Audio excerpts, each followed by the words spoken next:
The relentless sun beat down on the dusty Wyoming trail as Lillian Lancaster squinted at the horizon, her parched lips cracking as she took another tentative step forward.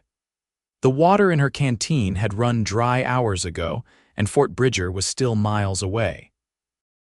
The world began to tilt and sway before her eyes as the merciless summer heat of 1879 claimed another victim in the unforgiving West. Jesse Quincy spotted the woman's figure from nearly a quarter-mile away, her blue dress a stark contrast against the golden-brown landscape. At first she was walking, albeit unsteadily. Then, as if struck by an invisible hand, she crumpled to the ground in a heap of fabric and dust. Jesse dug his heels into his stallion's sides, urging the horse into a gallop toward the fallen stranger. "Hold on there, miss," Jesse called out, though he knew she couldn't hear him. By the time he reached her side, her face was flushed crimson, her breathing shallow. Heatstroke, he'd seen it before. Out here, the summer sun was as deadly as any outlaw's bullet. Jesse dismounted in one fluid motion, years of ranch work evident in his movements. He gathered the unconscious woman into his arms and carried her to the shade of a nearby cottonwood tree, one of the few sources of shelter in the vast, open terrain. Removing his bandana, he soaked it with water from his canteen and pressed it gently against her forehead, neck, and wrists. "Miss, can you hear me?" he asked, his voice low and steady. Her eyelids fluttered but remained closed. Jesse continued his ministrations, occasionally dribbling small amounts of water between her lips, careful not to give her too much at once. He loosened the high collar of her dress and removed her boots to help cool her overheated body.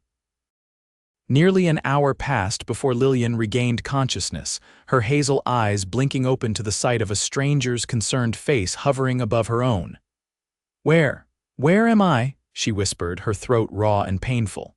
"Safe for now," Jesse replied, offering his canteen. "Small sips," he instructed. "You fainted from the heat, been out cold for quite a while." Lillian struggled to sit up, but Jesse placed a gentle hand on her shoulder.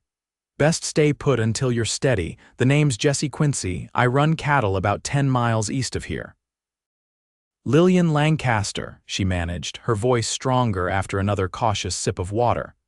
"I was on my way to Fort Bridger. My uncle, he's expecting me." She attempted to stand again, this time with Jesse as assistance.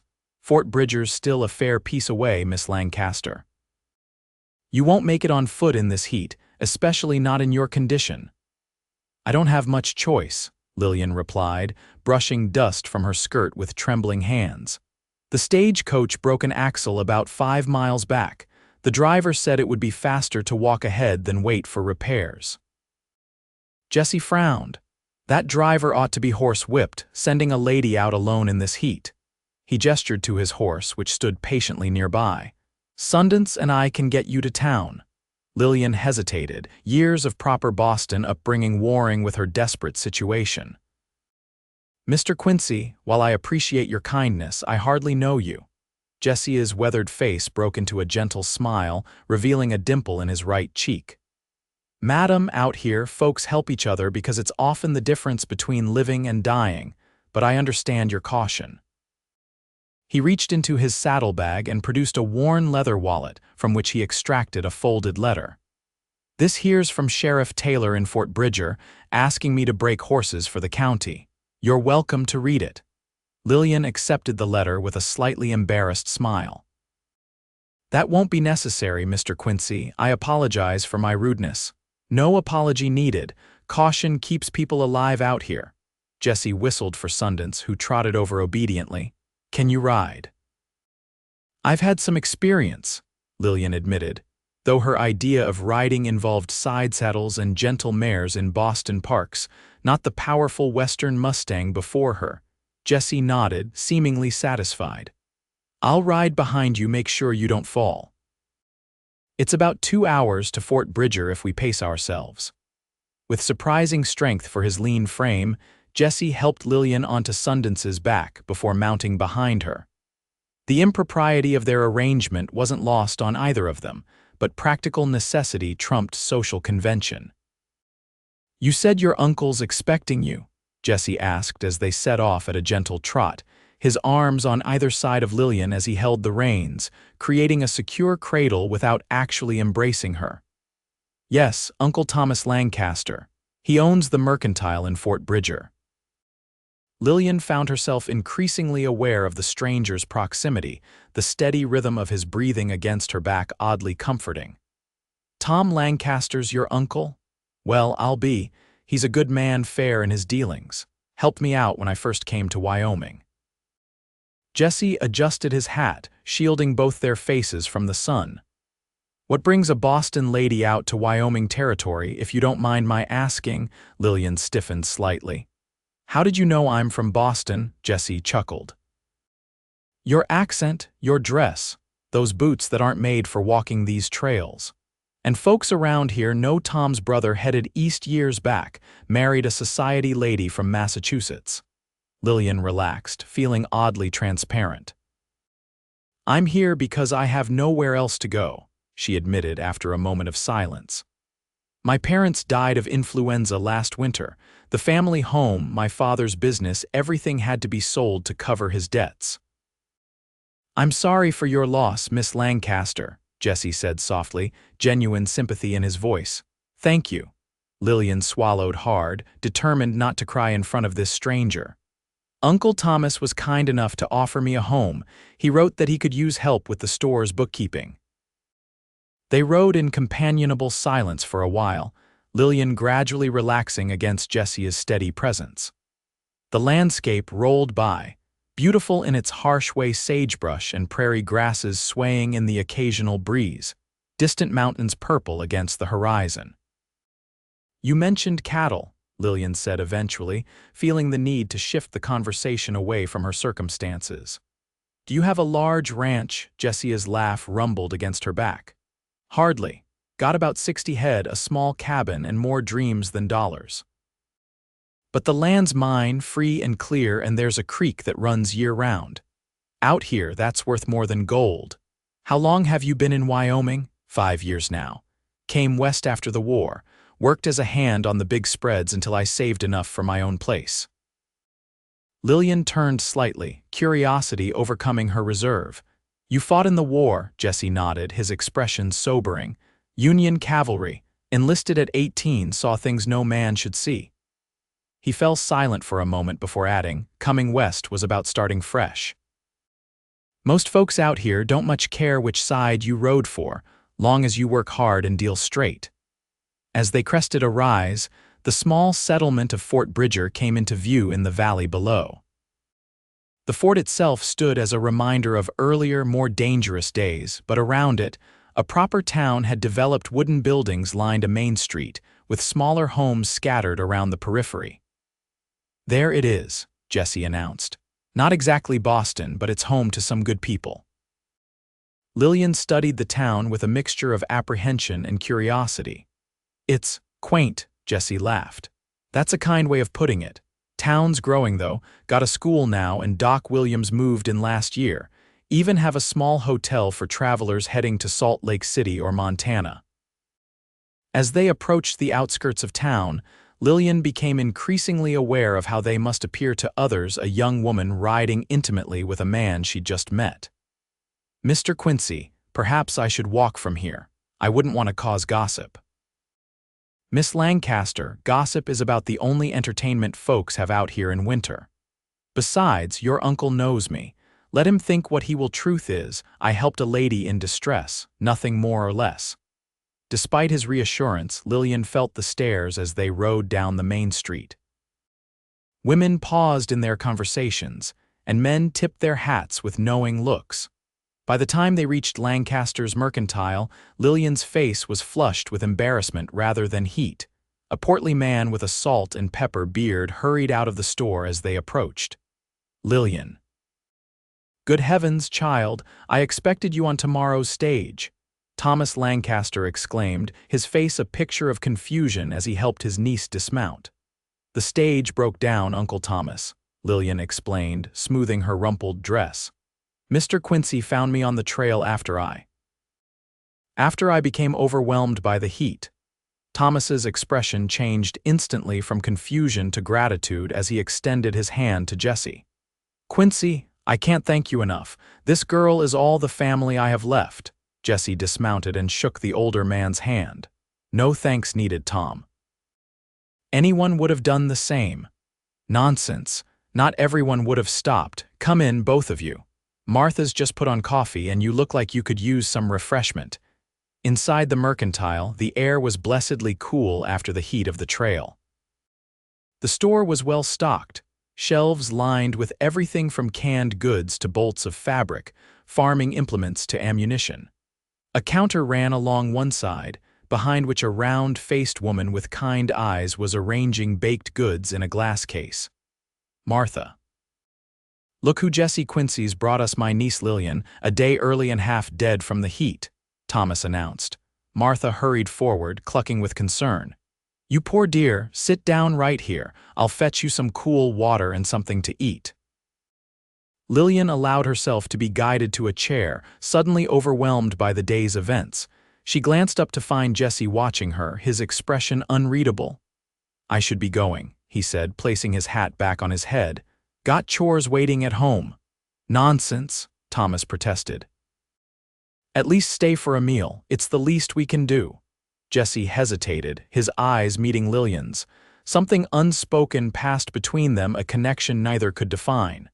"Perhaps another time," Jesse finally replied. "Miss Lancaster needs rest, not company." He turned to Lillian with a slight bow. "It was a pleasure meeting you despite the circumstances. I hope you find Fort Bridger to your liking." Lillian rose, extending her hand. "Mr. Quincy, I cannot thank you enough for your assistance today. You quite literally saved my life." Jesse took her hand briefly, his calloused fingers warm against her soft skin.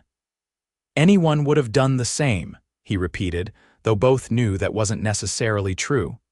With a nod to Thomas and Martha, he turned and left the store. Thomas watched him go with a puzzled expression. "Strange man, Quincy. Keeps to himself mostly, but honest as the day is long. One of the few around here who pays his bills on time." Martha placed a glass of water and a plate of cookies before Lillian. "He's handsome, too, if you don't mind my saying so." "Never seen him look at a woman the way he was watching you." "Martha," Thomas scolded, but his wife merely shrugged. "I'm just saying what everyone will be saying by sundown. Young Quincy riding into town with Thomas's niece in his arms. The sewing circle will be buzzing for weeks." Lillian felt her cheeks grow warm. It wasn't like that at all. Mr. Quincy was a perfect gentleman. "Of course he was, dear," Martha patted Lillian's hand. "Now drink your water and have a cookie, then we'll show you to your room upstairs. You must be exhausted." Later that evening, after a bath and change of clothes, Lillian sat by the window of her new room, watching the sunset paint the western sky in spectacular shades of orange and purple. The room was small but comfortable, with a narrow bed, a dresser, and a small writing desk. Thomas and Martha lived in quarters behind and above the store, and they had prepared this room specifically for her arrival. A soft knock at the door interrupted her contemplation. "Lillian, may I come in?" Martha called. Of course, Aunt Martha. Martha entered, carrying a tray with a bowl of stew and fresh bread. "I thought you might prefer to eat here tonight rather than come downstairs. You've had quite a day." "Thank you, that's very thoughtful." Lillian accepted the tray gratefully. Martha lingered, smoothing her apron with nervous hands. "I hope you'll be happy here, Lillian. I know it's not what you're used to, but it's lovely," Lillian interrupted, her voice firm. "And I'm grateful for you and Uncle Thomas taking me in." Martha's face relaxed into a smile. "Well, we're glad to have you. This place has needed a young woman's touch for years." She hesitated, then added, "I meant what I said earlier, you know, about Jesse Quincy. He's a good man, despite what some folks might say." Lillian set down her spoon. "What do they say?" Martha sighed, settling onto the edge of the bed. "Oh, the usual nonsense. Some think he's standoffish, too proud. Others wonder why a man with his education would choose to live alone, miles from town, running a small ranch that barely turns a profit. His education. Your uncle says Jesse studied at some college back east before the war changed everything. He doesn't talk about it much, but it shows in how he speaks, how he carries himself. Lillian nodded, remembering Jesse's precise speech and gentle manners at odds with his rough exterior. People are often more complex than they appear. Indeed they are, dear. Martha rose with a knowing smile. Well, I'll leave you to your dinner. Rest well. After Martha left, Lillian returned to the window, her eyes drawn to the distant hills where, somewhere, Jesse Quincy had returned to his solitary life. She wondered what circumstances had led an educated man to choose such isolation, and why the thought of him lingered in her mind long after he had ridden away. Days passed as Lillian settled into life in Fort Bridger. The small town was indeed vastly different from Boston, but she found unexpected pleasure in the simpler rhythms of Western life. Thomas was delighted to discover her aptitude for numbers and bookkeeping, skills her father had insisted she learn despite society's expectations for young ladies. Each morning, Lillian helped Martha open the store, dusting shelves and arranging displays before taking her place at the small desk near the back, where she managed the account books. In the afternoons, she often minded the counter while Thomas made deliveries or Martha prepared the evening meal. The townspeople gradually accepted her presence, though Lillian was aware of the speculative glances and whispers that sometimes followed her. The story of her rescue had indeed spread, embellished with each telling until some versions had Jesse carrying her unconscious form for miles through a desert wasteland.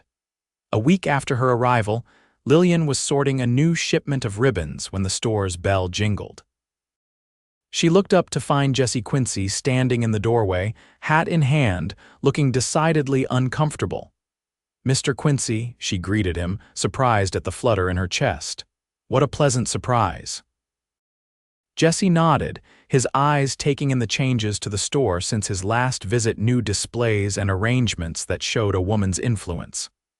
"Miss Lancaster, you're looking well. The heat hasn't troubled you further?" "Not at all. I've been careful to stay indoors during the hottest part of the day." Lillian moved from behind the counter. "What brings you to town?" "Supplies, mostly, and—" He hesitated, then reached into his pocket and produced a small envelope. "This came for you at my place. Stagecoach driver dropped it off yesterday, said he found it after you left the coach." Lillian accepted the envelope, recognizing her friend Aliner's handwriting. "Thank you for bringing it. It was kind of you to make a special trip." Jesse shrugged. "Was coming to town anyway." His eyes scanned the empty store. "Your uncle around?" "He's making deliveries to the fort. Aunt Martha's at the church, planning some social or other." Lillian suddenly realized they were alone, a situation that would have been scandalous in Boston but seemed commonplace here. Jesse nodded, shifting his weight. "I need some supplies. Coffee, flour, maybe some of that hard candy Thomas keeps in those jars." He gestured vaguely toward the counter. Lillian moved to help him, grateful for the routine task. "How has your week been, Mr. Quincy?" "Any excitement out at your ranch?" A smile tugged at Jesse's lips. "If by excitement you mean a fox getting into my henhouse, then yes, quite thrilling." Lillian laughed, the sound surprising both of them. "I admit, my definition of excitement has changed considerably since coming west. Yesterday, I watched two men argue for 20 minutes over the price of a plow blade." Jesse's smile widened. "Welcome to Fort Bridger, where the most exciting event of the month is the mail delivery unless there's a bar fight at the Silver Dollar." Their eyes met over the counter, shared amusement creating a moment of unexpected intimacy. Jesse was the first to look away, suddenly interested in examining a display of pocket knives. "I hear you've taken over the store's books," he said, as Lillian measured coffee beans into a paper bag. "Yes. It's something I'm good at, thankfully. I'd hate to be a burden to my aunt and uncle." Jesse looked up sharply. "I doubt they see you that way. Tom's been talking about bringing you west for years, said his brother's daughter was too smart to waste her life at Boston tea parties." Lillian paused in her task, surprised. "He said that, more than once. Was mighty proud when you agreed to come." A warm feeling spread through Lillian's chest.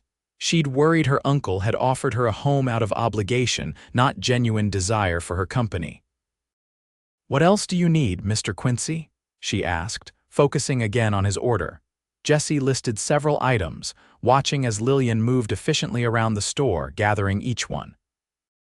There was a grace to her movements despite her formal Eastern dress, which she'd modified slightly for practical Western life. "Do you miss it?" he asked suddenly. "Boston, I mean." Lillian considered the question as she placed a tin of tobacco on the counter. "I miss certain things, libraries. Concerts, the ocean," she smiled ruefully. "Hot baths whenever I want them," Jesse nodded, understanding. "Civilization has its advantages. But there's something freeing about being here," Lillian continued, surprising herself with her candor. "In Boston, my life was prescribed who I should talk to, what I should wear, whom I should marry. Here, people seem to care more about what you can do than who your family is." "That's mostly true," Jesse agreed. "Though folks have their prejudices out here, too, just different ones. Like their opinions about solitary ranchers who keep to themselves?" Lillian asked, emboldened by their conversation. Jesse's eyebrows rose. "Been hearing tales about me, have you?" "Only that you're educated but prefer isolation, which makes you something of a mystery to the good people of Fort Bridger." A shadow crossed Jesse's face. "People should mind their own business." "I apologize," Lillian said quickly. "I didn't mean to pry," Jesse sighed, his expression softening. "No need to apologize. Small towns run on gossip, I've accepted that." He reached for his wallet. "What do I owe you for all this?" Lillian tallied his purchases, accepting payment with professional courtesy that belied her inner turmoil. Something about Jesse Quincy intrigued her in a way no Boston gentleman ever had. As she handed him his change, their fingers brushed, sending an unexpected jolt through Lillian's arm. She stepped back, flustered. Jesse gathered his purchases into a sack, seemingly unaffected by the moment that had left her breathless. "Thank you, Miss Lancaster, I should be going." "Of course. I hope we'll see you again soon, Mr. Quincy." At the door, Jesse paused, turning back with an expression of internal debate. "Miss Lancaster, Lillian, there's a social at the church this Saturday, a summer dance or some such thing. Your aunt's organizing it." He cleared his throat. "I don't usually attend these functions, but if you were planning to go." Lillian's heart quickened. "Are you asking to escort me, Mr. Quincy?" Jesse's tanned face flushed slightly. "I suppose I am, though I'm making a mess of it." "I would be delighted to attend with you," Lillian replied, her voice steadier than she felt. Relief and something like happiness crossed Jesse's features. "I'll call for you at 7 then, if that's acceptable." "Perfectly acceptable." After Jesse left, Lillian found herself standing motionless behind the counter, her mind replaying their conversation. She was still in the same position when Thomas returned 20 minutes later. "Lillian, are you feeling unwell?" her uncle asked, concern etching his features. Lillian shook herself from her reverie. "I'm fine, Uncle, just thinking." "About what, if I may ask?" She busied herself rearranging items on the counter. "Mr. Quincy was here. He's asked to escort me to the church social on Saturday." Thomas's eyebrows shot up. "Has he indeed? And what did you say?" "I accepted," Lillian replied, a note of defiance in her voice. To her surprise, Thomas grinned broadly. "Good for you, and good for Jesse too. About time that boy started socializing properly." He hung his hat on a peg near the door. "Your aunt will be pleased as punch. She's had her eye on Jesse Quincy for you since the day he brought you into town." "Uncle Thomas?" Lillian exclaimed, scandalized. Thomas laughed. "Don't pretend to be shocked, girl. Martha's been matchmaking since she was old enough to talk. Says she has a gift for seeing which souls belong together." He winked. "Can't say she's often wrong either." Saturday arrived with agonizing slowness for Lillian, who found herself both anticipating and dreading the evening ahead. She'd brought only 2 formal dresses from Boston, neither particularly suited to a Western church social.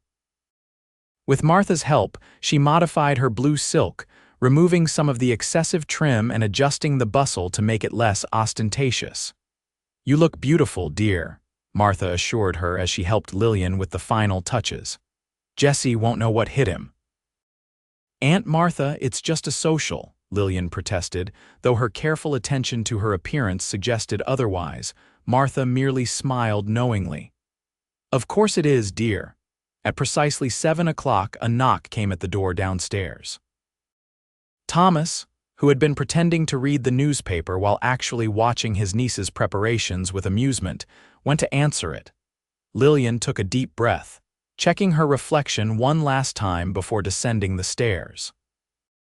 Jesse stood in the store's front room, engaged in stilted conversation with her uncle.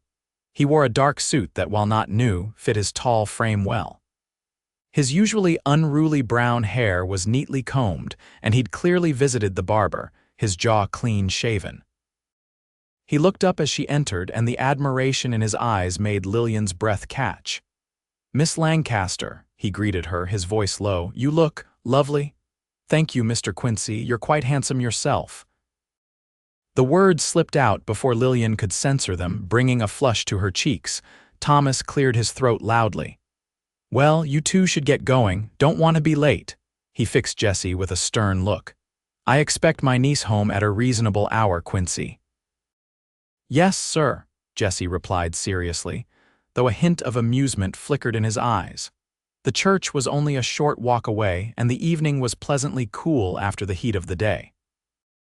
Lillian was acutely aware of Jesse beside her, his arm occasionally brushing hers as they navigated the uneven boardwalk. "I should warn you," Jesse said as they approached the white clapboard building, "I'm not much of a dancer." Lillian smiled up at him. "Nor am I, despite years of lessons." "We can be awkward together." The social was already in full swing when they arrived. The church's main room had been transformed, pews pushed back to create a dance floor, tables laden with food along one wall. A small group of musicians, a fiddler, a banjo player, and an elderly man with a harmonica provided lively music. Their entrance caused a momentary lull in conversation, curious eyes turning to observe the unlikely pair. Jesse Quincy, the reclusive rancher, escorting Boston-bred Lillian Lancaster, it was indeed fodder for gossip. Jesse stiffened beside her, clearly uncomfortable with the attention. Lillian, drawing on years of social training, smiled serenely and guided him toward Martha, who was serving punch near the refreshment table. "Lillian, Jesse, how wonderful you could come," Martha exclaimed, her genuine pleasure easing some of the tension. Jesse relaxed slightly, accepting a cup of punch with a grateful nod. "Mrs. Lancaster, everything looks very nice." "Thank you, Jesse. We're expecting quite a turnout tonight. Sheriff Taylor's even promised to stop by, and you know how he feels about these gatherings." As they chatted, Lillian observed the crowd.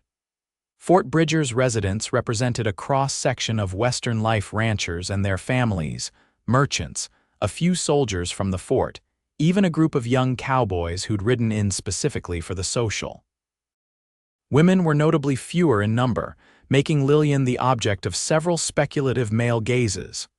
"Would you care to dance, Miss Lancaster?" Jesse asked as the musicians began a somewhat tentative waltz. "I would, Mr. Quincy," Lillian replied, setting down her punch cup. Jesse led her to the dance floor, his hand warm at the small of her back. As they took their positions, Lillian noted the slight tremble in his fingers as they closed around hers. "It's been some time since I've done this," he admitted quietly as they began to move. "You're doing wonderfully," Lillian assured him, though in truth, his steps were hesitant and slightly off rhythm. As they circled the floor, Lillian gradually felt Jesse relax, his movements becoming more fluid. By the time the music ended, they were moving together with surprising grace. "See. Not so terrible after all," Lillian said as they applauded the musicians. Jesse's smile reached his eyes, transforming his serious face. "With the right partner, apparently not." They danced twice more before taking a break for refreshments. Jesse was fetching them punch when Sheriff Taylor approached Lillian. "Miss Lancaster, I don't believe we've been formally introduced. I'm Sheriff Daniel Taylor." The lawman was older than she'd expected, with silver hair and a neatly trimmed mustache that matched. "A pleasure to meet you, Sheriff. My uncle speaks highly of you. Tom's a good man, and I hear you've been a godsend with those account books of his."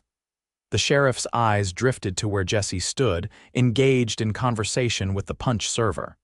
"Quincy treating you well this evening?" Something in his tone made Lillian stiffen. "Very well, thank you." Taylor nodded, seemingly satisfied. "Good, he's a decent sort, Quincy, been through more than most folks know." Before Lillian could ask what he meant, Jesse returned with their drinks. He nodded cordially to the sheriff. "Taylor, Quincy, good to see you in town. Heard you might be interested in those horses I mentioned. Perhaps, need to check my finances first." The sheriff nodded, understanding. "Well, offer stands. Miss Lancaster, enjoy your evening."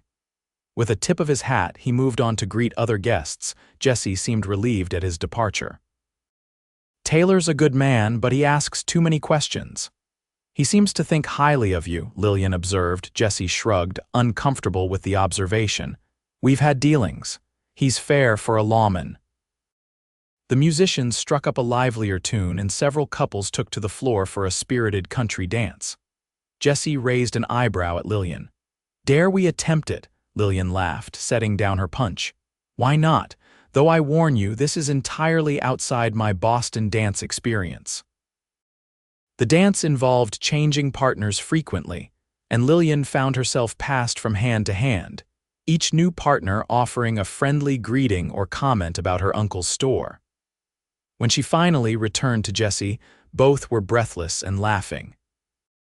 "I believe I've just danced with half the men in Wyoming territory," Lillian declared as they moved to the side of the room. "And every one of them looked mighty pleased about it," Jesse replied, a hint of possessiveness in his voice. The evening continued pleasantly, with more dancing, conversations with townspeople, and sampling of the abundant refreshments.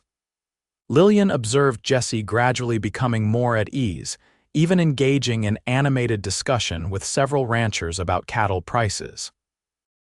It was approaching 10 o'clock when Martha announced the final dance of the evening. The musicians began a slow, somewhat melancholy tune that Lillian didn't recognize. "One more?" Jesse asked, offering his hand. Lillian accepted, allowing him to lead her onto the floor.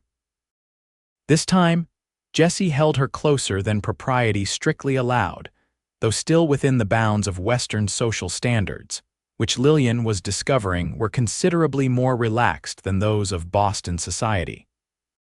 "Thank you for accompanying me tonight," Jesse said softly as they swayed to the music. "I've enjoyed myself more than I expected to." "As have I," Lillian admitted, "though I suspect we've provided the town with gossip fodder for weeks to come." Jesse chuckled, the sound rumbling against her hand where it rested on his chest. "Let them talk. Might as well give them something interesting to say." As the music drew to a close, Jesse's eyes held hers, a question in their depths that made Lillian's heart race. For a moment, she thought he might kiss her, right there in front of everyone. Instead, he stepped back respectfully as the song ended, though his hand lingered on hers a moment longer than necessary. The walk home was quiet, both lost in their thoughts as they moved through the darkness, illuminated only by the nearly full moon and the occasional light from a house window. When they reached the Mercantile, Jesse paused at the foot of the steps. "I'd like to see you again, Lillian." "Properly, I mean, not just when I come in for supplies." Lillian felt a surge of pleasure at his words. "I'd like that too, Jesse." He took her hand, his thumb tracing gentle circles on her palm. "There's a spot up by Cedar Creek, prettiest view in the county. Would you allow me to take you there next Sunday after church? We could bring a picnic." "That sounds lovely," Lillian replied, reluctant to reclaim her hand from his warm grasp. Jesse's eyes searched hers in the moonlight. "Your uncle might insist on a chaperone." Lillian smiled mischievously. "Let me worry about Uncle Thomas." Slowly, giving her every opportunity to pull away, Jesse raised her hand to his lips and pressed a kiss to her knuckles. "Until Sunday, then." The simple gesture sent a thrill through Lillian unlike anything she'd experienced with her proper Boston suitors. Until Sunday, she echoed, her voice barely above a whisper. Jesse waited until she was safely inside before departing, his footsteps fading into the night. Lillian leaned against the closed door, her mind replaying every moment of the evening, every touch, every glance. Thomas emerged from the back room, a knowing smile on his face. "Had a good time, did you?" "Yes, Uncle, very nice." "And Quincy behaved himself?" Lillian straightened, adopting a dignified pose. "Perfectly. In fact, he's asked permission to take me on a picnic next Sunday after church." Thomas scratched his beard thoughtfully. "Has he now, and what did you tell him?" "That I would be delighted to accept." Her uncle studied her for a long moment. "You like him, don't you? And not just as a dance partner." Lillian considered denying it, then realized the futility. "Yes, I believe I do." Thomas nodded slowly. "Jesse Quincy is a good man, Lillian, honest, hardworking, but he's not had an easy life and he carries burdens you may not understand." "What sort of burdens?" Thomas shook his head. "Not my place to say." "If he wants you to know, he'll tell you himself." He clapped her shoulder gently. "Just be careful with your heart, girl, and his." With that cryptic warning, he left her to her thoughts, which remained fixed on Jesse and the promised Sunday picnic. The next few days passed with agonizing slowness. Lillian threw herself into work at the store, but her mind frequently wandered to Jesse. Would he call before Sunday? Should she wear her green dress or the simpler blue one? What did Uncle Thomas mean about Jesse's burdens? On Wednesday afternoon, a package arrived for her, a book of local wildflower specimens, pressed and labeled in a neat, masculine hand. The accompanying note reads simply, "Thought you might enjoy learning the names of your new neighbors. JQ."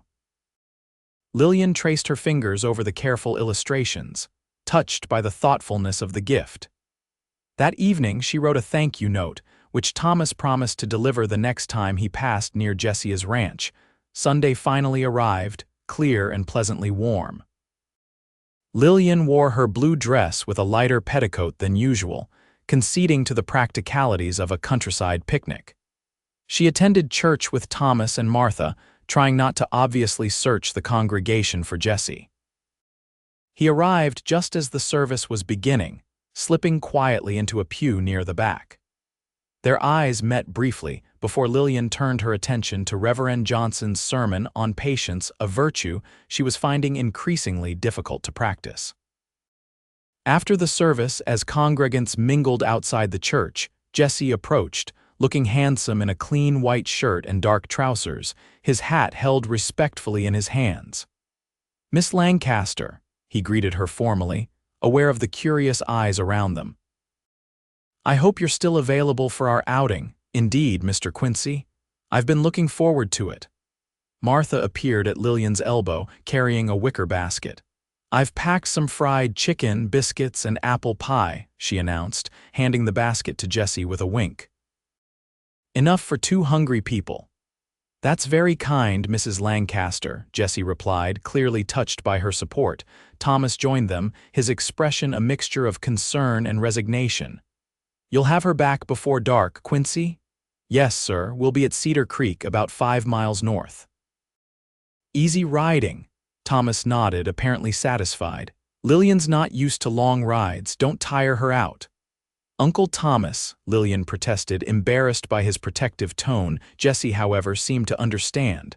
"I'll take good care of her, sir. You have my word." With that promise, they set off, Jesse leading a gentle mare he'd borrowed specifically for Lillian.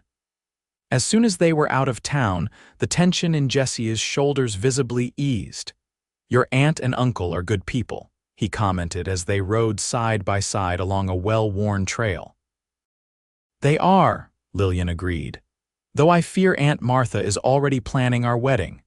The words slipped out before she could stop them, and Lillian felt her face flame with embarrassment. "I didn't mean that," Jesse saved her from further stammering with a gentle laugh. "Martha Lancaster has been trying to marry me off since I arrived in Fort Bridger. She's tried at least 3 eligible young ladies before you." "Is that so?" Lillian asked, her embarrassment giving way to curiosity. "And why did none of them suit?" Jesse's expression grew thoughtful. "Various reasons. Miss Jenkins found ranch life too isolated. Miss Wilson preferred the attentions of the new schoolteacher and Miss Roberts. He paused. Well, she discovered certain things about my past that she found objectionable. Lillian's curiosity deepened. What things? Jesse glanced at her, his eyes guarded.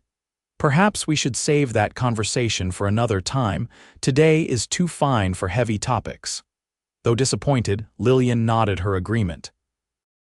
They rode in companionable silence for a while, the landscape gradually changing as they left the valley floor and began ascending a gentle slope. Pines and aspens replaced the scrubby sagebrush, and the air grew cooler and fragrant with resin. "It's beautiful here," Lillian said, gazing at the mountains that seemed to draw nearer with each mile. "Wait until you see Cedar Creek," Jesse replied, clearly pleased by her appreciation. "The water's so clear you can count the pebbles 10 feet down." The creek, when they reached it an hour later, exceeded Jesse's description. It tumbled over rocks worn smooth by centuries of flowing water, creating pools of startling clarity. Wildflowers carpeted the banks, columbine, lupine, and others Lillian recognized from Jesse's book. "Oh," she exclaimed, dismounting with Jesse's assistance. "It's like something from a painting." Jesse smiled, genuinely happy at her reaction. "I found this place my first month in Wyoming. Come here whenever I need to remember why I stayed." He spread a blanket in a shady spot overlooking a particularly beautiful stretch of the creek, then unpacked Martha's generous picnic. They ate with hearty appetites, the ride having sharpened their hunger. "Tell me about your ranch," Lillian requested as they finished the last of the fried chicken. Jesse leaned back on his elbows, legs stretched out before him. "Not much to tell. 160 acres under the Homestead Act, most of it decent grazing land. Cabin needs work, but it's solid enough. Creek runs through the north corner, smaller than this one, but good water year-round. And you manage it alone, mostly. Hire help during calving season and for the roundup. Rest of the time it's just me and Sundance and a good cattle dog named Buck." Lillian tried to imagine the solitary existence he described, days spent riding fence lines, nights alone in a cabin miles from town. "Don't you get lonely?" Jesse considered her question seriously. "Sometimes, but after the war after." He hesitated. "Sometimes silence is better than the wrong kind of company." Lillian sensed they were approaching the topic he'd earlier avoided. She remained quiet, allowing him to continue if he chose. Jesse sat up, picking a blade of grass and twirling it between his fingers. "I suppose you should know if we're to continue seeing each other." He took a deep breath. "I was married before, Lillian, back east after the war." This revelation surprised her, though she tried not to show it. "What happened?" Her name was Caroline. "Daughter of my father's business partner in Philadelphia. We'd known each other since childhood, and when I returned from the war, marriage seemed expected." His voice grew distant. "I wasn't well after Gettysburg and the other battles. Had nightmares, couldn't sleep, drinking too much." Caroline tried, but he looked away toward the rushing water. "She died in childbirth along with our son, 2 years after we married." Lillian's heart ached for the pain evident in his face. "Jesse, I'm so sorry." It was a long time ago now, 8 years. He turned back to her, his expression raw with honesty. "I came west afterward. Couldn't face Philadelphia, my father's disappointment, the memories. Worked my way across the country, taking whatever jobs I could find. Ended up in Wyoming because it felt empty enough, like I could disappear here." "But you didn't disappear," Lillian said softly. "You built something, a life." Jesse nodded slowly. "Took time. First years were bad, more drinking, fighting. Sheriff Taylor locked me up more than once for disturbing the peace." He gave a mirthless laugh. "Your Uncle Tom was one of the few who didn't give up on me. Extended credit when no one else would, talked sense when I needed to hear it." "Is that why Miss Roberts found you objectionable? Because of your past struggles?" Jesse sighed. "Partly. Her father remembered the troublemaker I was when I first arrived. And then there were rumors, not entirely false, that I'd killed men during the war who weren't in uniform." He met her eyes directly. I wasn't always a soldier in the conventional sense, Lillian. The war required other services from some of us. Lillian processed this information, understanding its gravity. You were a spy, among other things, not something I'm proud of, but I believed in the cause. He looked down at his hands, calloused now from ranch work but once instruments of a different kind of service. Do these revelations change your opinion of me? Lillian considered her answer carefully. In Boston, such a past would have made Jesse Quincy utterly unacceptable in polite society.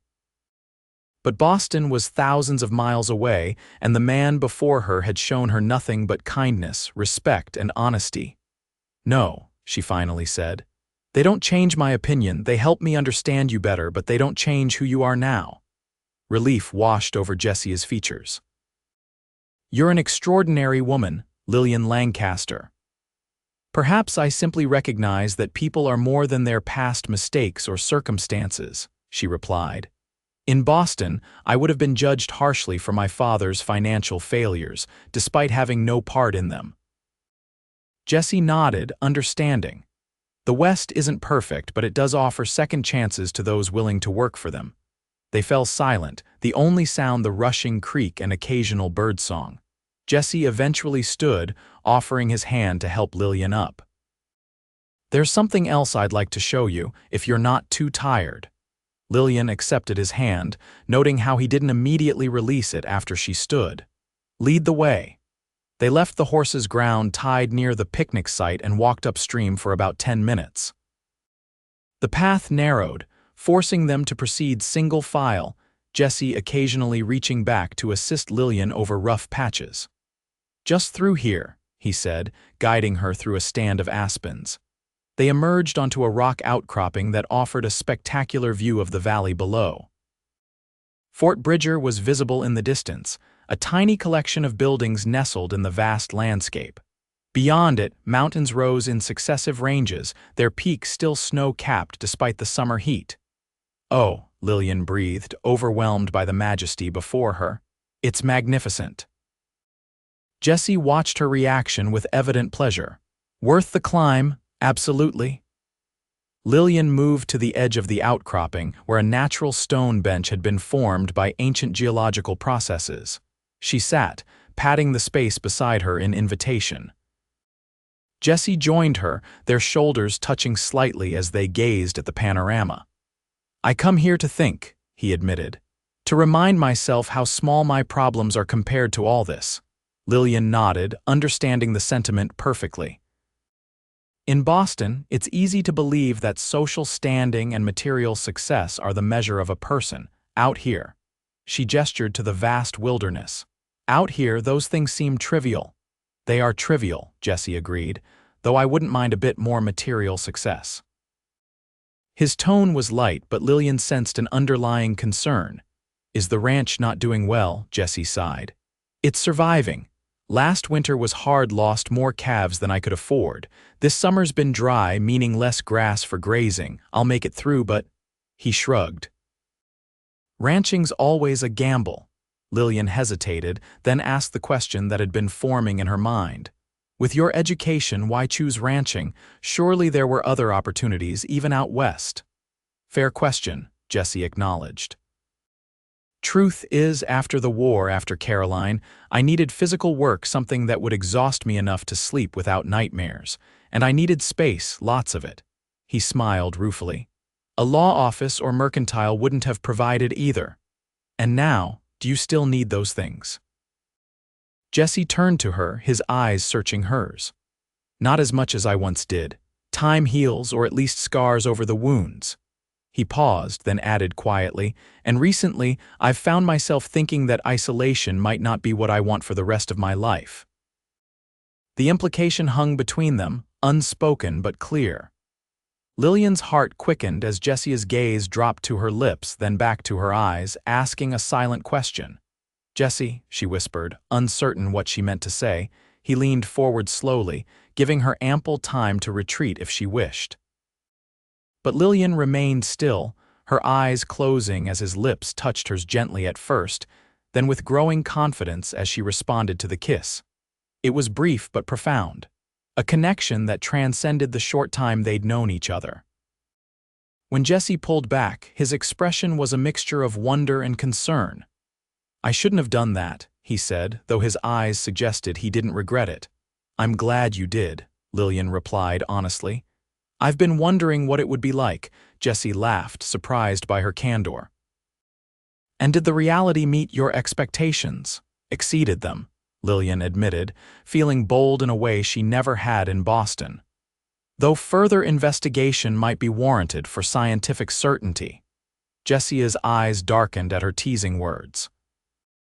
"Miss Lancaster, you are not at all what I expected when Tom told me his niece was coming from Boston." "Is that a complaint, Mr. Quincy?" "Quite the opposite." He stood, offering his hand once more.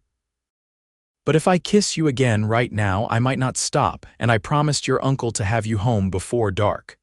Lillian accepted his hand, reluctantly acknowledging the wisdom of his restraint. "Another time, then."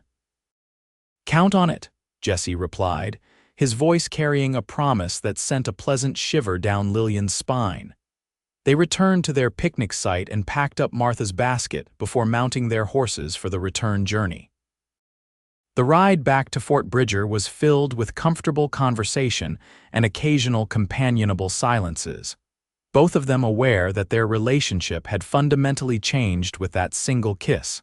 As they approached the outskirts of town, Jesse slowed his horse. "Lillian, I want to be clear about my intentions. I'm not a wealthy man and my ranch is modest at best, but if you could see yourself sharing that life someday." He paused, seemingly unsure how to continue. "Are you proposing, Jesse Quincy?" Lillian asked, surprised by his directness. "No, at least not yet," he replied quickly.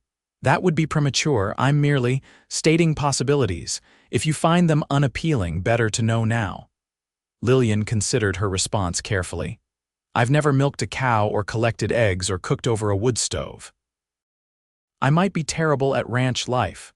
"You might," Jesse agreed, a smile playing at his lips.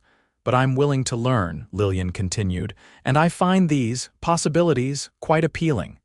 Relief and happiness spread across Jesse's features. "Then I'll call on you properly with your uncle's permission. And perhaps in time." "In time," Lillian agreed, her heart full of unexpected joy. They reached the mercantile just as the sun was beginning to set, painting the western sky in brilliant oranges and pinks. Thomas was sitting on the porch, pipe in hand, his expression unreadable as they approached. Jesse helped Lillian dismount, his hands lingering at her waist a moment longer than strictly necessary. "Thank you for a wonderful day, Miss Lancaster," he said formally, aware of Thomas's watchful gaze. "Thank you for showing me Cedar Creek, Mr. Quincy. It was lovely." Thomas cleared his throat loudly. "Evening, Quincy. Trust you had a pleasant outing." "Yes, sir. Your niece is excellent company." Thomas nodded, studying the pair with shrewd eyes. "Martha's kept supper warm." "You're welcome to join us if you've a mind to." Jesse hesitated, glancing at Lillian. "That's kind of you, but I should get this mare back to her owner before full dark. Perhaps another time." "I'll hold you to that," Thomas replied. "Lillian, go help your aunt with the table setting." Recognizing the dismissal, Lillian gave Jesse a parting smile before entering the store. As the door closed behind her, she heard her uncle's voice, low and serious, though she couldn't make out his words. Inside, Martha was indeed preparing the table, her expression brightening when Lillian entered. "There you are. How was the picnic? Cedar Creek is beautiful this time of year, isn't it?" "It was wonderful, Aunt Martha. Thank you for the delicious food." Martha waved away the thanks. "Did Jesse enjoy himself? He seems so lonely most of the time." "I believe he did," Lillian replied, remembering the kiss they'd shared. "He's not what I expected." "Few people are when you get to know them properly," Martha said wisely. "Jesse Quincy least of all." She paused in her task, studying Lillian's flushed cheeks. "You're falling for him, aren't you?" Lillian considered denying it, then sighed. "Is it that obvious?" "Only to someone who's been in love herself," Martha replied with a gentle smile. "Thomas was just as rough around the edges when I met him, fresh from the California gold fields with wild stories and wilder dreams." This was a side of her Uncle Lillian had never considered. "Really, Uncle Thomas?" Martha laughed. "Oh yes. My father nearly had apoplexy when I announced my intention to marry a failed gold prospector and follow him to Wyoming territory." Her eyes grew distant with memory. "But I knew what I wanted, and thank the Lord I was right about him." The door opened and Thomas entered, removing his hat and hanging it on its customary peg. "Quincy's gone," he announced, settling into his chair at the head of the table. "Seems he wants to call on you regularly, Lillian. Asked my permission, formal as you please." "And what did you say?" Lillian asked, her heart pounding. Thomas's stern expression gave way to a small smile. "Said he could call Wednesdays and Sundays, provided he conducts himself as a gentleman." "Thomas Lancaster, you old softy," Martha teased, bringing a pot of stew to the table. "You like him?" "He's a decent sort," Thomas admitted grudgingly. "Works hard, pays his debts, could do worse for a suitor." He fixed Lillian with a serious look. "But ranching's a hard life for a woman, especially one raised in the city. You should know what you'd be getting into." "I'm aware," Lillian replied, touched by his concern. "And I'm stronger than I look, Uncle Thomas." He studied her for a long moment, then nodded, apparently satisfied. "That you are, girl, that you are." True to his word, Jesse called on Lillian the following Wednesday evening. He arrived promptly at 7, hat in hand, wearing a clean shirt and his best trousers. Martha invited him to stay for dinner, an invitation he accepted with evident pleasure. The meal was pleasant, with Thomas and Jesse discussing local matters while Lillian and Martha occasionally joined the conversation. Afterward, Thomas pointedly buried himself in a newspaper, allowing Jesse and Lillian to converse quietly near the window. "I've been thinking about what you said regarding my education," Jesse admitted, keeping his voice low. "You were right to question my choice of ranching." "I didn't mean to imply, no, it's a valid point," Jesse interrupted gently. "I've been considering diversifying, perhaps breeding horses as well as cattle. I have the land for it, and Sheriff Taylor's been after me to help supply mounts for the county."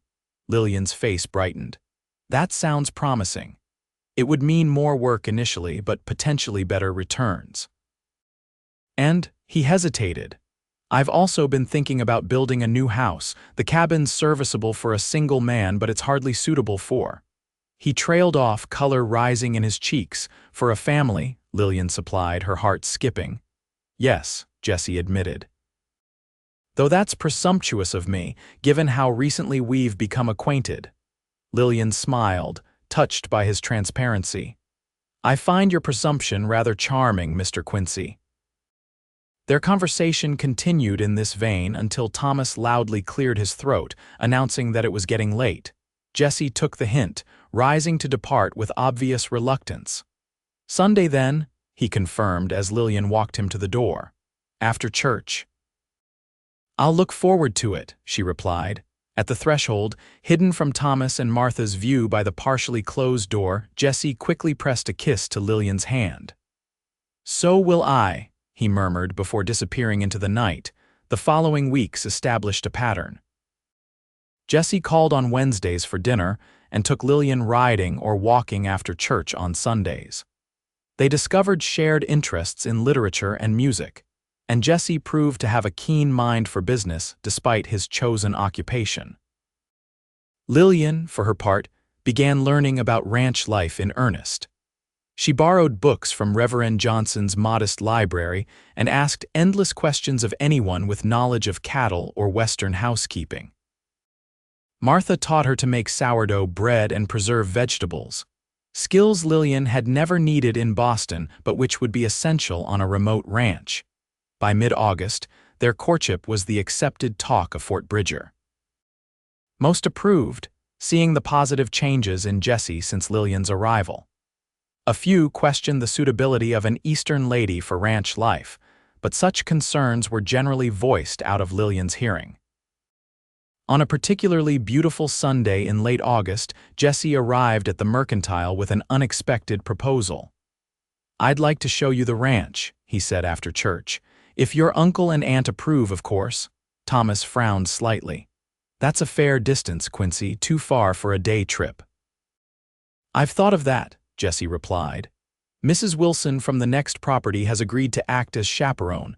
Lillian could stay in their spare room overnight, and I'd have her back by Monday afternoon. Thomas and Martha exchanged looks, conducting an entire conversation without words. Finally, Thomas sighed. I suppose that would be acceptable, provided Mrs. Wilson is present at all times. Relief washed over Jesse's face. Thank you, sir. We'll leave first thing Saturday morning if that suits. The week passed in a flurry of preparation and anticipation. Lillian packed a small valise with necessities, including her sturdiest shoes and simplest dress.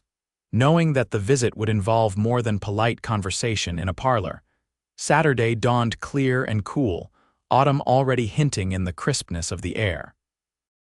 Jesse arrived promptly at 8, driving a wagon rather than riding Sundance. Mrs. Wilson, a plump, cheerful woman in her 50s, was already seated in the back. Hope you don't mind the wagon, Jesse said as he helped Lillian up to the seat beside him. Thought it would be more comfortable than horseback for the distance. Not at all, Lillian replied, secretly relieved. Her riding skills had improved over the summer, but she wasn't confident about a journey of several hours in the saddle. They set off at a steady pace, Mrs. Wilson regaling them with stories of her 30 years in Wyoming territory. Her husband had been one of the first settlers in the area, staking a claim near what would become Jesse's property. Harold always said that stretch of land had the best water, she recalled. Wanted to buy it himself, but Jesse here beat him to it, she chuckled. Worked out for the best, though. Harold wasn't much for ranching, preferred his vegetable garden and beehives, and Jesse has been a good neighbor, helping with repairs and such since Harold passed last winter. The journey took most of the morning, the landscape gradually changing as they left the main road and followed increasingly narrow trails. By noon, they crested a rise and Jesse reined in the horses. There it is, he said simply, gesturing to the valley below. Lillian leaned forward eagerly. The ranch spread out before them, a modest cabin nestled against a stand of pines, a larger barn and several outbuildings nearby. A creek wound through the property, its banks lined with cottonwoods and willows. In the distance, cattle grazed on rolling grassland that stretched toward mountains on the horizon. Oh, Jesse, Lillian breathed. It's beautiful. Pride was evident in his face as he took in his domain. It's not much compared to some spreads, but every acre is paid for. He clicked to the horses and they began the descent into the valley. As they approached the cabin, a large dog bounded out to meet them, barking enthusiastically. That's Buck, Jesse explained, bringing the wagon to a halt. Best cattle dog in the county, though he's a terrible judge of character, likes everyone he meets. The dog proved this assessment accurate by immediately fawning over Lillian when Jesse helped her down from the wagon, his tail wagging so hard his entire body shook. He's wonderful, Lillian laughed, scratching behind Buck's ears as the dog leaned blissfully against her skirts. Jesse unloaded their bags while Mrs. Wilson bustled into the cabin, announcing her intention to make things presentable. Lillian used the opportunity to look around, taking in details of what might someday be her home. The cabin was roughly built but solid, with a stone chimney and a small covered porch. Nearby, a vegetable garden showed signs of careful tending, though it was modest in size. The barn was larger than she'd expected, with a corral attached where several horses watched their arrival with interest. Would you like to see inside? Jesse asked, nodding toward the cabin. Lillian nodded eagerly, curious about Jesse's private domain. He led her up the steps and through the door, ducking slightly under the low lintel. The interior was simple but surprisingly comfortable. A large stone fireplace dominated one wall, with a wooden rocking chair and small table placed before it. A bed stood in one corner, neatly made with a colorful quilt that Lillian suspected was Mrs. Wilson's work. A table and 2 chairs occupied the center of the room, while shelves along one wall held an unexpected treasure books, dozens of them. ranging from practical manuals on animal husbandry to volumes of poetry and classic literature.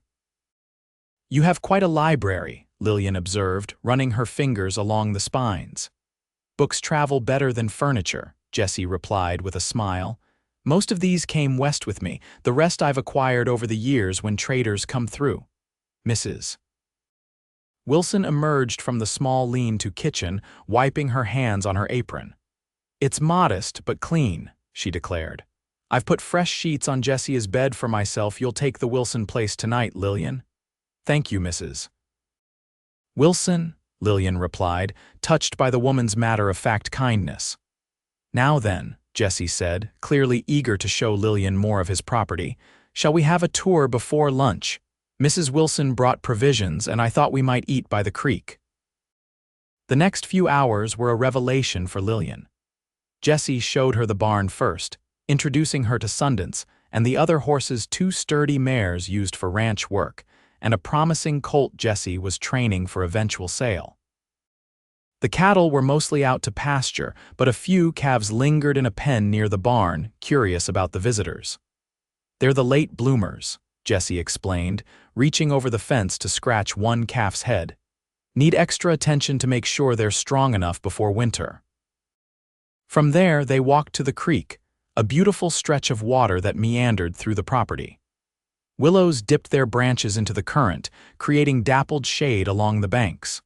"The water never fails, even in the driest summers," Jesse said as they settled on a blanket Mrs. Wilson had provided. "That's what makes this land special." They ate a simple but delicious lunch of cold chicken, bread, cheese, and early apples. Mrs. Wilson kept up a steady stream of conversation, primarily directed at educating Lillian about the realities of ranch life. "Winters are the hardest," she advised. "Days when you can't see the barn from the house for the snow, and the wind cuts through the thickest coat like it's nothing. But there's beauty in it 2 mornings when everything's covered in frost and sparkling like diamonds." After lunch, Jesse showed Lillian the rest of the property, including the site where he'd considered building a new house. "Up there on that rise," he pointed. "Better view and further from the creek in case of spring flooding."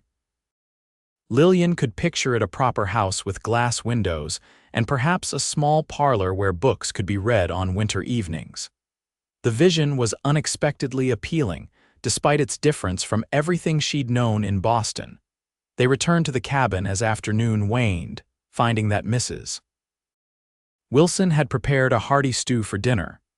They ate at Jesse's small table, the conversation flowing easily among the 3 of them. As twilight approached, Jesse hitched the wagon to take Lillian and Mrs. Wilson to the Wilson homestead, a small but comfortable house about a mile away. Before they left, Jesse took Lillian aside for a moment of privacy on the porch. "What do you think?" he asked, his expression vulnerable in a way Lillian rarely saw. "I know it's not what you're used to." Lillian took both his hands in hers, looking up into his anxious face. "It's wonderful, Jesse. Different from Boston, certainly, but wonderful in its own way. I can see why you love it here." Relief washed over his features. "You could be happy in a place like this, because if not..." Lillian silenced him with a brief, darting kiss. "Yes, I could be happy here. With you." Jesse's arms encircled her waist, drawing her closer for a more thorough kiss that left them both breathless.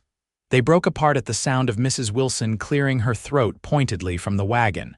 "We should go," Lillian whispered regretfully. Jesse nodded, though he seemed reluctant to release her. "I'll come for you in the morning. There's a spot up on the North Ridge I want to show you before we head back to town." The night at Mrs.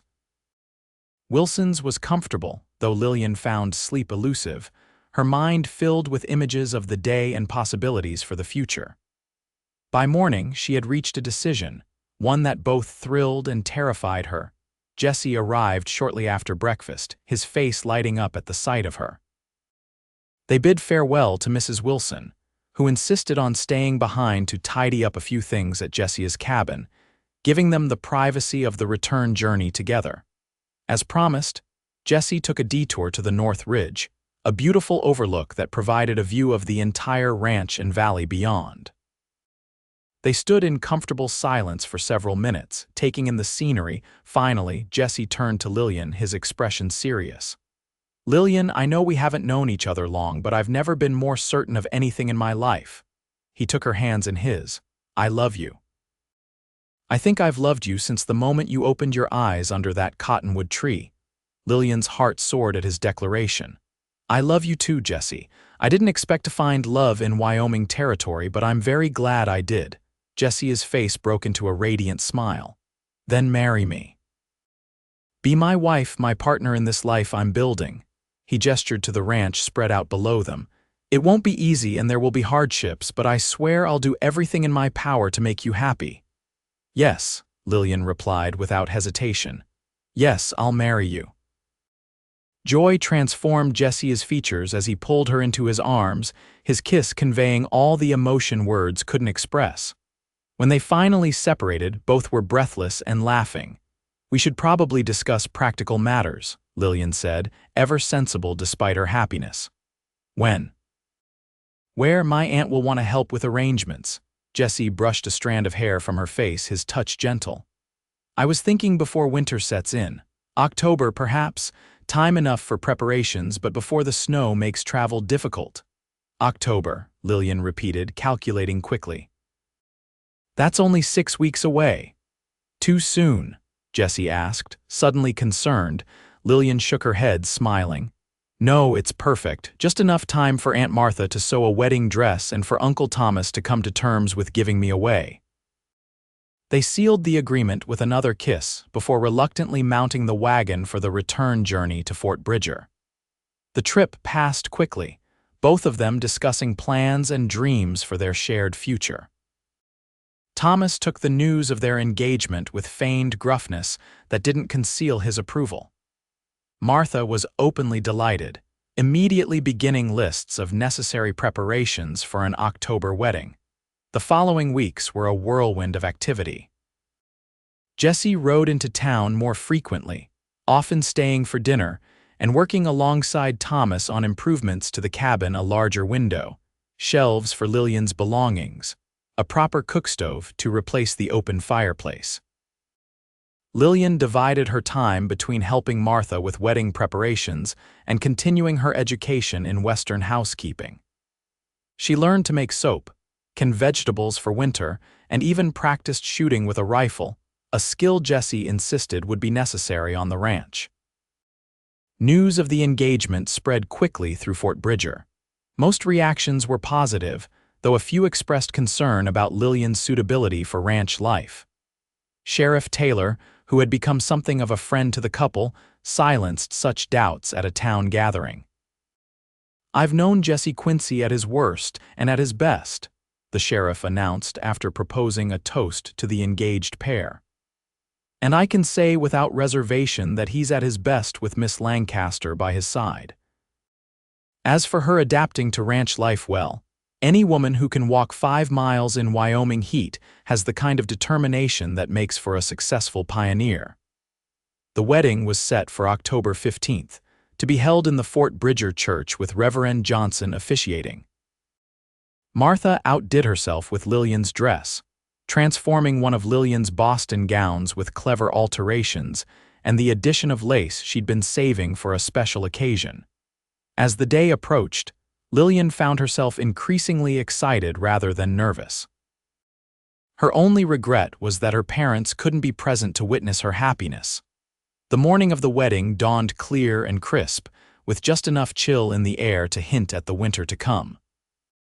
Martha bustled about, helping Lillian dress and arranging her hair with sprigs of late-blooming wildflowers. "You look beautiful, dear," she said, stepping back to admire her handiwork. "Your mother would be so proud." Tears pricked at Lillian's eyes. "I wish she could be here." Martha squeezed her hand. "She is, in a way, in you, in the strength and grace you've shown since coming to us." She adjusted a flower in Lillian's hair. "Now, no tears. You don't want to meet your groom with a red nose." Thomas knocked at the door, looking uncharacteristically formal in his Sunday suit. "It's time, girls. The church is full and Quincy looks like he might jump out of his skin with waiting." The church was indeed filled to capacity, It seemed every resident of Fort Bridger and the surrounding ranches had turned out for the occasion. Lillian stood at the back, her arm linked with Thomas's, waiting for Martha to be seated before making their entrance. The small orchestra expanded from the usual trio to include a flutist and additional fiddler began a wedding march. Thomas patted Lillian's hand where it rested on his arm. "Ready, girl." Lillian nodded, her eyes fixed on Jesse, who stood at the altar, handsomer than she'd ever seen him in a new suit ordered specially from Salt Lake City. The love in his eyes as he watched her approach made her heart swell with joy. The ceremony was simple but meaningful. Reverend Johnson speaking eloquently about the sanctity of marriage and the particular challenges and rewards of union in the frontier lands. Jesse's voice was strong and clear as he recited his vows, promising to love, honor, and cherish Lillian all the days of his life. Lillian's own voice trembled slightly with emotion, but her commitment was no less sincere.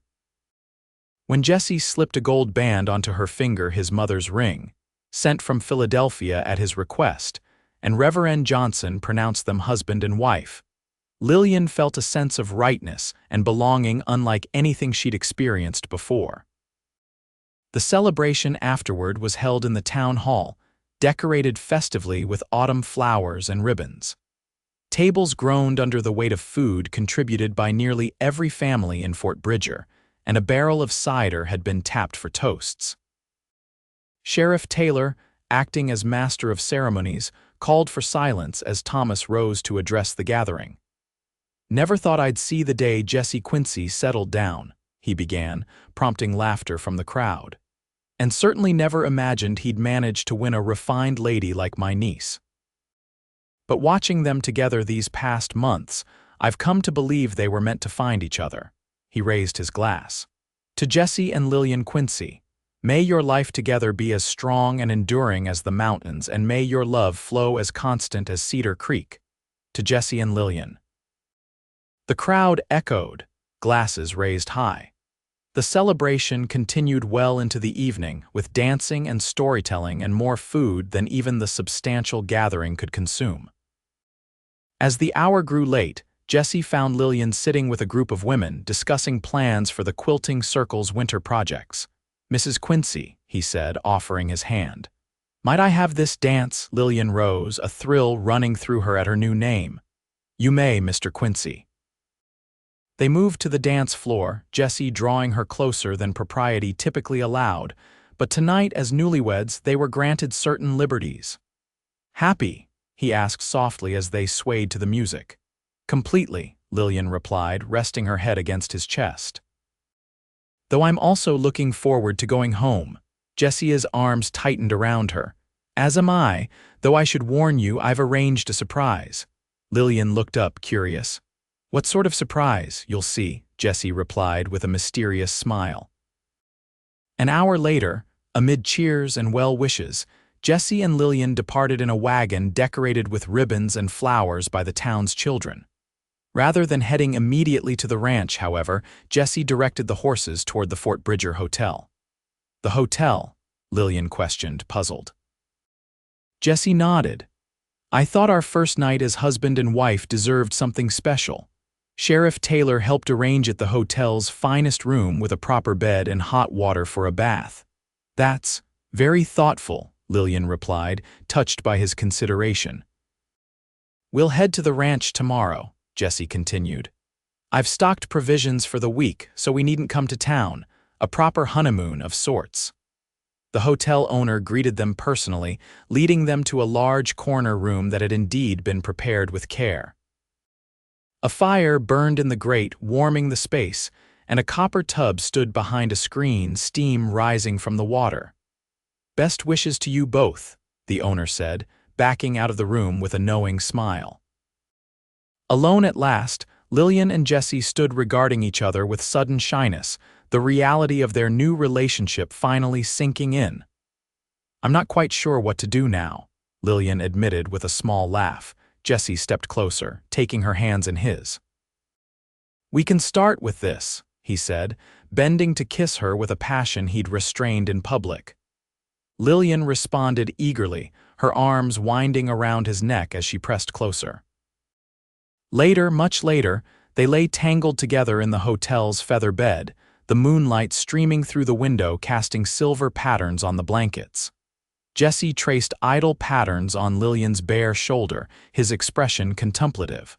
"What are you thinking?" she asked, her voice drowsy with contentment. "That I'm the luckiest man in Wyoming territory," Jesse replied, pressing a kiss to her forehead. "Perhaps in all the Western territories combined," Lillian smiled, nestling closer to his warmth. "And I'm the luckiest woman, though I never would have believed it when I left Boston." "No regrets, then, about leaving civilization behind." "None," Lillian assured him. "Besides, we're bringing civilization with us in our own way, books, music, ideas. The West won't always be wild." "Perhaps not," Jesse agreed. "But I hope it retains some of its spirit, the freedom to remake oneself, to build something from nothing. Like you've done with your ranch, like we'll continue to do together." They fell silent, contemplating their future as sleep gradually claimed them. Lillian's last conscious thought was one of gratitude for the twist of fate that had brought her west, for the heatstroke that had placed her in Jesse's path, and for the love that had grown between them against all odds. Epilogue: 5 years later, Lillian Quincy stood on the porch of the new house, shading her eyes against the late afternoon sun as she watched the approaching riders. Jesse was returning from Fort Bridger with their 3-year-old son, Thomas, who had insisted on riding his own pony for the first time. Even from a distance, Lillian could see Jesse's protective vigilance as he rode alongside the child. The past 5 years had transformed the Quincy ranch. The original cabin still stood, now used as a bunkhouse for the 2 hired hands who helped manage the expanded herd. The new house, completed 3 years ago, was modest by Eastern standards but spacious by Wyoming ones. 4 rooms downstairs, including a proper parlor with bookshelves Jesse had built himself, and 3 bedrooms upstairs. The horse breeding business had proven successful, providing the additional income needed for these improvements. Sheriff Taylor's endorsement had led to contracts with not only the county, but also the Army at Fort Bridger, which purchased several of Jesse's carefully bred mounts each year. Life wasn't always easy. Winters were hard as Mrs. Wilson had warned, and there had been setbacks: a difficult first birth that had frightened Jesse more than he'd admitted, a drought year that had stressed both cattle and horses, the influenza that had swept through the area last winter, taking Mrs. Wilson among its victims. But there had been joy too: the birth of Thomas, named for Lillian's uncle who had brought them together, the surprise arrival of their daughter, Caroline Martha, now 10 months old and napping inside, the growing prosperity of the ranch, and the deepening of their love through shared challenges and triumphs. "Mama, Mama," Thomas called as they drew closer. "I rode all the way from town, with only minimal assistance," Jesse added with a proud smile as they halted before the porch.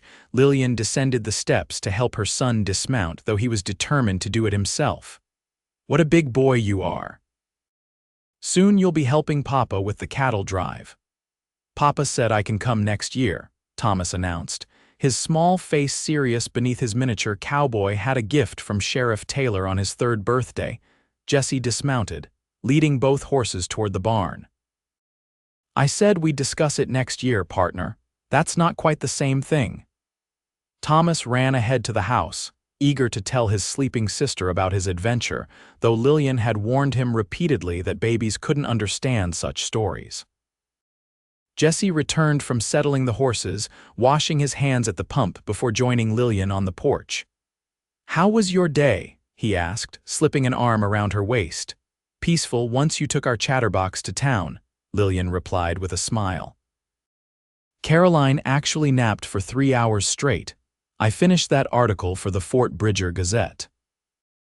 The local newspaper had begun publishing Lillian's articles about ranch life the previous year, her Eastern education and Western experience combining to create pieces that were both informative and entertaining. It was a small outlet for her intellectual energies, and the extra income, while modest, was satisfying. "Any mail?" Lillian asked, leaning comfortably against Jesse's solid presence. "A letter from your uncle. He and Martha are planning a visit next month." Jesse smiled down at her. "Also, the fabric you ordered for Caroline's christening gown arrived, and—" He reached into his pocket, producing a small package. "A surprise for you." Lillian accepted the package curiously, unwrapping it to reveal a small book of poetry Wordsworth, one of her favorites. "Oh, Jesse, it's lovely, but it's not my birthday or our anniversary." "Does a man need an occasion to bring his wife a gift?" Jesse asked, his eyes warm. "Besides, it's actually an anniversary of sorts." 5 years ago today, a stubborn Boston woman decided to walk 5 miles through Wyoming heat rather than wait for a stagecoach repair. Lillian's eyes widened. "Is it really? I hadn't realized." "I keep track of important dates," Jesse replied, bending to kiss her softly. "The day I found you on that trail changed everything. Best detour I ever took." "I fainted at your feet," Lillian recalled, laughing at the memory. "Hardly a dignified beginning, but a memorable one." Jesse's expression grew serious. "I sometimes wonder what would have happened if I'd taken a different trail that day, or if you'd waited with the stagecoach. Our paths might never have crossed." "I believe they would have, somehow," Lillian replied with conviction. "Some things are simply meant to be." From inside the house came the sound of Caroline waking, her cries quickly followed by Thomas's voice attempting to soothe her in his childish way. "Duty calls," Lillian said with a smile, though she made no immediate move to go inside. Jesse tightened his arm around her waist, prolonging the moment of quiet togetherness. "I love you, Lillian Quincy, more today than yesterday and not as much as tomorrow." "And I love you," Lillian replied, turning to press a kiss to his jaw, rough with the stubble of the day. "My cowboy rescuer."